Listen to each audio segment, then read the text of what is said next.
Okay, so we're going to be talking about the basic flow after surgery.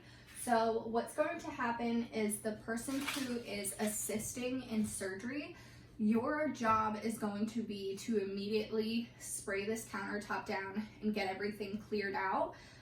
Whoever is either doing anesthesia or is the person outside of the room, like your floater, is going to be the one who's going to come take your tray and take it to the sterilization room.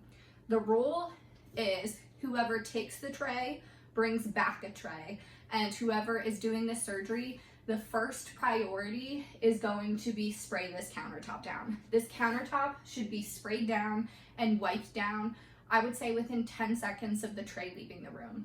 Because what we have with the spray diazide and the wipe diazide, our chemical cleaner, is it has what's called a contact time. So contact time means that disinfectant needs to be in contact with the surface it's on and trying to clean for that extended period of time to be able to kill the things that are listed.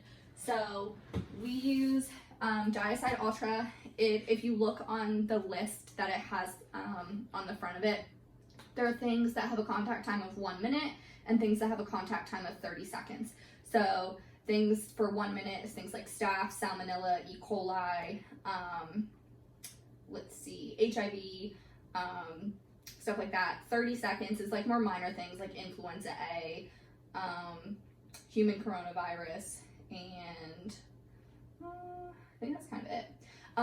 So with that being said, this is saying that the things that it's trying to kill, it has to be in contact with it for that period of time for it to work. So let's say that you wait and you don't wipe this down once that tray leaves.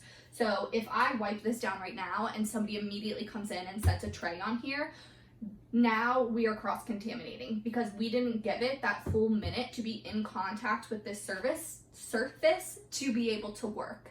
So if you're setting something here sooner than that 1 minute contact time, we're now cross-contaminating. So that's why it's the most important that as soon as that tray leaves, you get this sprayed down and wiped down.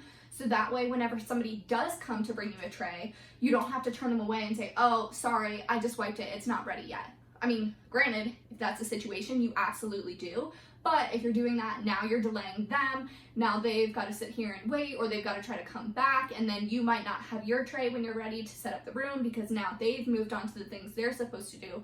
So it kind of throws off the whole schedule of like that turnaround time for the room.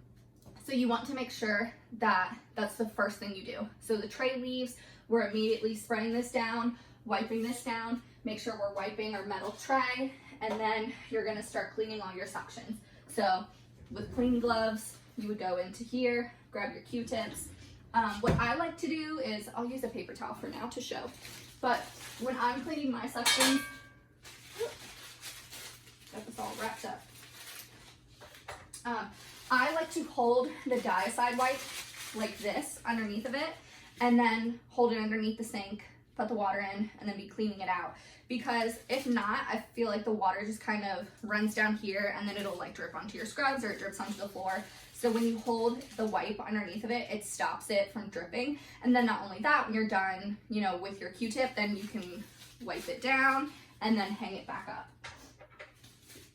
up. So once the person leaves and takes the tray, you're gonna wipe everything down, and then the person outside of the room is going to then take the tray, put everything into the ultrasonic, and then they're gonna work on getting that into there, and then they're gonna bring you a suction pitcher. So by then, the hope is that your countertop is clean, your suctions are clean, they come in, you hook up your suction pitcher, you do that, and then they'll bring you a tray and you can start setting up the room.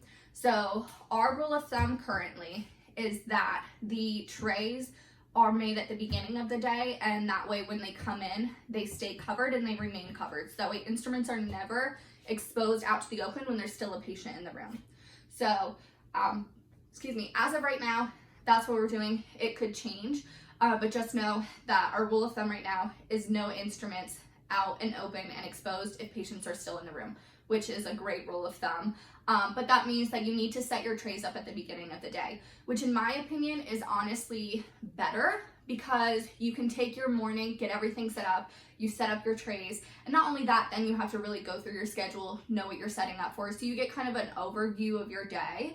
And then not only that, but then you're saving time, because it's very easy to sit there and immediately set up 3 trays back to back, and then, you know, as your day goes on, all your trays are set up. You just have to sit them down, and then you can set up everything else. You don't have to start from the very beginning of setting your room up, meaning setting up a full tray, because it's already done. And then you can focus on everything else that you need to do and making sure that's correct, and you're not worried about and rushed, so like about your tray. So you get to do all those other things. So in my opinion, that's better. Even if that doesn't stay the rule of thumb, because things can always be changing. I personally think it's a great use of your time to just already have your tray set up, have them covered, and then it's one less thing for you to have to do. And then during the day, if you do get backed up, now you already have that tray set up. That could have maybe saved you an extra minute. And now you can run to the bathroom really quick, get a drink of water, take a small break. So I think it's just a great use of your time. So like I said, wipe this down, clean your suctions, and then the person outside the room will bring you your suction pitcher, hook up your suctions, and then start setting up your room. All right, and then I'm gonna kind of like flip this now. So now when you are the person who is coming to get the tray, so we're gonna kind of carry this with us, and I'm actually gonna stop this here so we can do a part 2.